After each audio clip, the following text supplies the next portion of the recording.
Here is how you can find the version number of any app on Windows 10. App version numbers are generally not something that users have to be concerned, unless it is a matter of compatibility or an error that an app may be throwing. Click on Search.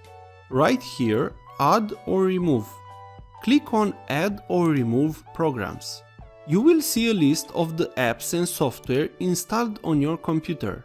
Search the app you wish to or scroll to find it. After you have found it, click on it. You will find on some apps a link called Advanced Option. Click it. Usually, you will find the version of the app here, but on some apps, you might find the version directly on the main page. So let's tap on the Adobe Acrobat Reader. You will see the version directly here. So there are two ways to find the app version, to be sure you have no problem with compatibility. Check these two ways to find the app version. If this was useful, please like, share and subscribe.